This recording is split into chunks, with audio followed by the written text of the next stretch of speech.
Hello everyone, my name is Devin. I'm 19 years old. I study in college and I'm a typical college student, like many others. Well, maybe except just for one thing. I'm running an illegal business. You'll ask me how did I get there? So sit down with a cup of coffee and I will tell you my story from the very beginning. My mother died during childbirth and my father had to manage 3 jobs to take care of us both. I have no brothers or sisters. As a result, during my childhood, I stayed alone a lot while my dad was at work. I often felt bored and idle, so I came up with some ideas and hobbies to occupy me with. I do not know how it all worked out, but I always had a very entrepreneurial mind. At the age of 10, I got a profitable hobby of pulling toys out of toy machines. You know, when you throw a coin and then you try to catch it by an automatic lever.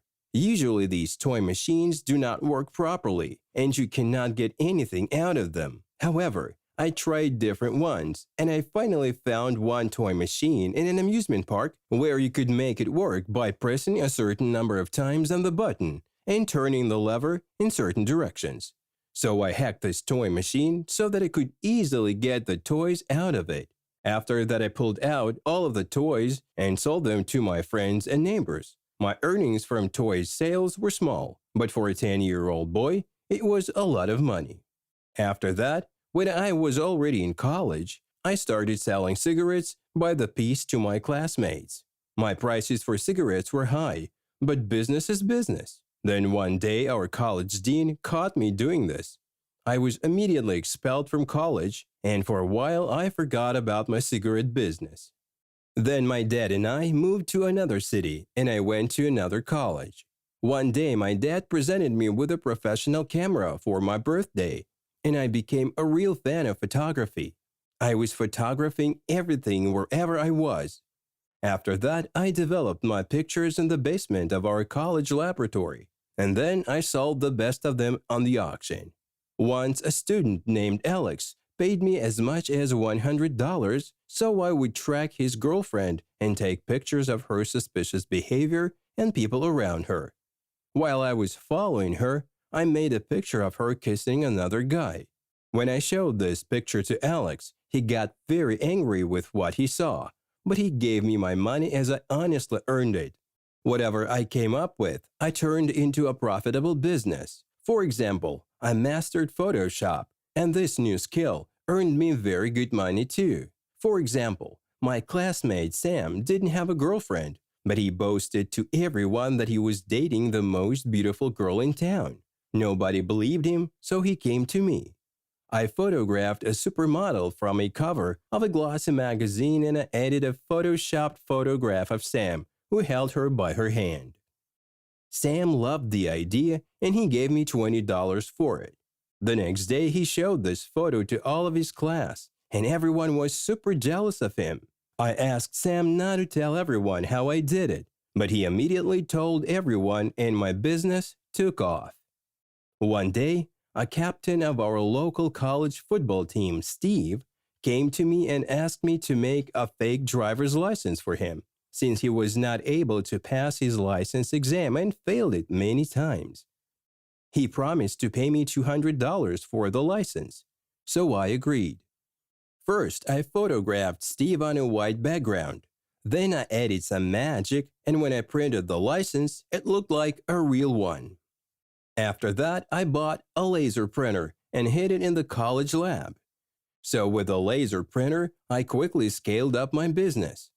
Things like fake driving licenses were very easy to do and brought me a lot of money. So I got involved in this illegal business. Time passed and my business grew very fast. I had plenty of new clients. It turned out that there were a lot of folks who needed a fake driving license. So everything went great until one day I was caught red-handed. One day I was sitting as usual in my basement lab and was busy doing another fake license for a client. Suddenly I heard someone coming to my room. I was totally sure it was a new client, so without even looking back, I said, "You want a fake driving license? It costs $50. Then I turned around, and I was horrified to see that it was not a student. It was our new college lecturer, Miss Cranton. She just joined our college a couple of weeks ago, but she already made us sick of her. She looked at me with fiery eyes, and she had a big grin all over her face. I was terrified.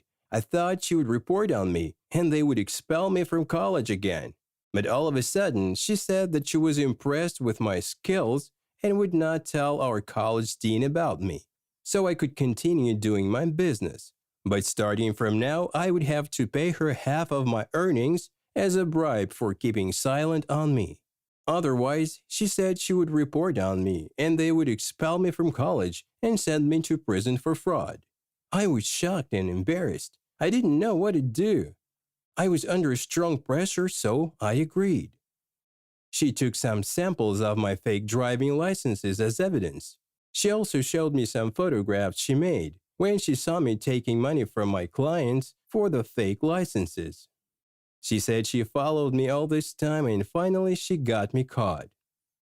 So I went on doing fake licenses and paid Miss Cranton her 50% bribe from every dollar I earned.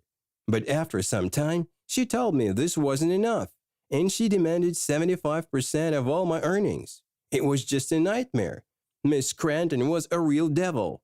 I was working 24/7 doing fake documents for all my clients to earn my money, and I did not have any time left for my favorite hobby, photography. Miss Cranton was a real criminal genius. She would come up with new fraud ideas every day. For example, she would always peek in when I had a new client paying for a fake driving license. And at the moment when I would get the money for it, she would suddenly jump in and publicly threaten to report on the student and to have him expelled. Then she would demand a bribe from him as a payment for her silence. If the student had no money on him, she demanded that he would work for her now on.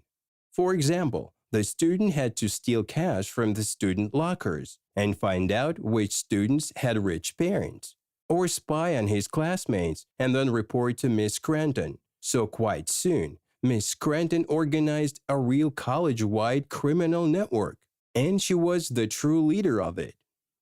So days went by, and I was paying my everyday bribes to Miss Cranton, until one day, the police came to our college. One of the students was caught stealing from the college staff room. The student denied doing it, but I'm sure it was all set up by Miss Cranton. The student was expelled. I can hardly imagine what would happen to him next. He could possibly end up in prison. At this moment, I realized that the same thing could happen to anybody else, even to me.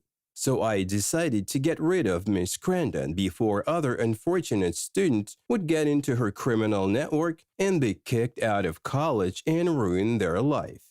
I decided to set her up, but I didn't know how to do it. What if I steal money from the college dean's office and then have it planted to Miss Cranton? Well, no, it won't work. It's too risky and complicated, and Miss Cranton was a crime genius. So this plan with stolen money would not work. She could smell such things from a mile away. And then one day, I finally got a chance to set her up. The college dean announced a new program to clean up and renovate the campus territory. He then announced that Miss Cranton will lead this project. Last year, the dean himself chose a project lead to pursue this initiative. But this year, somebody sent the dean a letter signed by Miss Cranton with the proposal that she would lead this project this year. The dean agreed and was glad to appoint her to lead. Miss Cranton was frustrated as she did not write this letter, and she suspected her students did it for her, so she got engaged in planning the work. She mandated that all her students would do all the required work, specifically plant the flowers, trim the trees, and clean up the park area. And then she would invite the college dean to visit and appreciate all the work that was done. However, before she got her students to come and work on the campus, I arranged my own secret plot. Late at night, I came to the campus, and picked up a handful of poison ivy leaves. Then I put them into a small pile of leaves on the ground. Next morning, when the students came for work, I told them that I accidentally dropped a handful of silver dollars into this pile of leaves, and if they would find them, they could take them. The folks got excited. They cleared and sorted the ivy leaves with their bare hands, and they immediately got their hands severely burned. They got really mad at me, but I promised to give each of them $20 if they would tell their parents that it was Miss Scranton who forced them to remove the poison ivy leaves with their bare hands without gloves. They all agreed, since Miss Scranton was a real pain in the neck for all of us. I felt very uncomfortable and even ashamed for this manipulation, but I just had to do it for our own sake. As a result, there was a big scandal that day. Students had their hands burned and swollen, and their parents were furious about that. Parents of one very wealthy student got really hysterical, and they planned to sue Miss Scranton for the student safety violation. Miss Scranton got the news fast. She hid in her office and locked the door. And then when it got dark, she jumped from the office window and ran away. After I planted this college scandal and turned it around to Miss Scranton, she mysteriously disappeared. When she was reported missing, the students felt the pressure was gone, and then they openly talked and confessed to our college dean that she blackmailed them and forced them into criminal activities. The college dean was shocked and he called the police. The police team arrived at the campus and they were looking for her, but she was nowhere to be found. In fact, they found out that this woman was impersonating the real Miss Scranton. The real Miss Scranton was in the hospital for several weeks with a broken leg and a concussion. Someone attacked and beat the poor teacher on the campus late at night. Then a replacement teacher arrived to take her student class and called herself Miss Scranton. Since this was the college midterm and all the college staff was super busy, no one checked for her real ID. By the way, the photo, the ID, and all of the other documents of the fake Miss Scranton have mysteriously disappeared. But I had a picture of her taken on my phone. I did not want to show it to anyone, and for some reason, I kept it a secret as a special personal trophy. One day, my father saw me looking at this photo, and all of a sudden he burst into tears. He looked devastated, and word after word, he told me a terrible family secret. This criminal genius in this photo was my mother. He admitted that she did not die in childbirth, like he always told me before. Instead, she was a professional criminal. She cheated criminal bosses out of their money, and she had to escape from our city, and she ran away. Since then, she was wanted by the state police. They even issued a warrant for her arrest. That was the reason why she left our family and disappeared. My dad told me everything about her. How back then, when they were both young, they met and fell in love with each other. She was a very beautiful girl, but as she was an orphan and lived on the streets ever since her parents died, she grew up in a street gang. And that impacted all of her later life. She would never be able to get rid of her evil criminal mentality. When the police came after her, she managed to run away and cross the border to Mexico. She stayed there incognito ever since. Then many years later, once the Coast War was clear, she came back to the US with fake documents to see her son. That's me.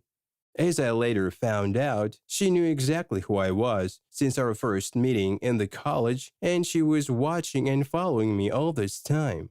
But when she saw that I acquired a taste for illegal business, she got angry and decided to teach me a brutal lesson. She strongly hoped that I would not follow in her footsteps. Now it's all clear to me how I got this natural talent for risky and dubious business ventures. Since this family secret became open, I receive postcards from her now and then. Her real name is Jessica. She says she's impressed by how I planned and performed this story with poison ivy leaves. She told me she had never been tricked in such a smart way before. I'm really missing her now, and I hope that one day she would come back to us and we will live all together.